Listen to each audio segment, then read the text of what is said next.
क्या आप अपना इंश्योरेंस का पैसा फॉरेन कंपनीज के पास रखना पसंद करोगे? इंश्योरेंस सेक्टर में एक ऐसा बड़ा बदलाव होने वाला है जो इस सेक्टर की रूपरेखा बदल देगा। सरकार इसको मास्टर स्ट्रोक कह रही है।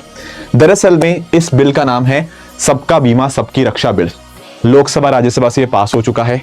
अब इस बिल के माध्यम से क्या किया गया है, 100% एफडीआई इंश्योरेंस सेक्टर के अंदर अलाउ किया गया है। दोस्तों, अगर आपको याद हो, पहले 26% होता था, फिर आगे जाके बढ़ा के 49% हुआ। 2021 में इसको 74% किया गया एंड अब फाइनली जाके इसमें 100% यहां पे किया जा रहा है। सरकार का कहना यह है कि जब हम विकसित भारत बनेंगे 2047 तक, तो हमारा लक्ष्य है इंश्योरेंस फॉर ऑल का। विदेशी पैसा आएगा, कई नए नए तरह के प्रोडक्ट आएंगे, हो सकता है कॉस्ट भी उनकी कम हो, उससे कहीं ना कहीं लोगों तक इंश्योरेंस पहुंचाने में बहुत मदद मिलेगी। सरकार ने यह नोटिस किया है कि भारत में इंश्योरेंस पेनिट्रेशन केवल 4% है।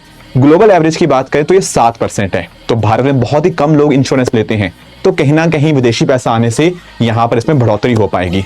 अब इसमें बदलाव किया जा रहा है 3 कानूनों के अंदर। पहला है आपका इंश्योरेंस एक्ट 1938 का, 100% एफडीआई रहेगा एंड साथ ही साथ अब इंश्योरेंस कंपनीज अपनी फुली ओन सब्सिडीज भारत में खोल पाएंगी या फिर किसी भारतीय कंपनी को वो ओन भी कर सकती हैं। ये सबसे बड़ा बदलाव।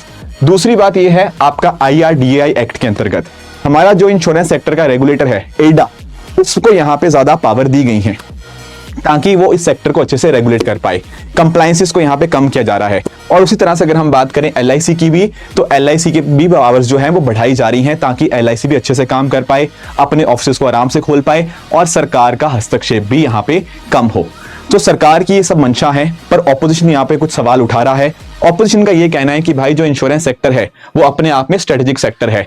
अगर विदेशी पैसे के साथ आप यहाँ पे इसके साथ खिलवाड़ कर रहे हैं तो कहीं ना कहीं लोगों की सेविंग्स के ऊपर यहाँ पे खतरा आ सकता है। क्योंकि हमें कितना भरोसा है फॉरेन कंपनीज के ऊपर, ये कहीं ना कहीं कुछ क्वेश्चन मार्क हमें यहाँ पे रेस करता हुआ देखने को मिलता है। आपका क्या ओपिनियन है इस पर्टिकुलर चेंज के बारे में, आप जरूर कॉमेंट्स में बता सकते हो।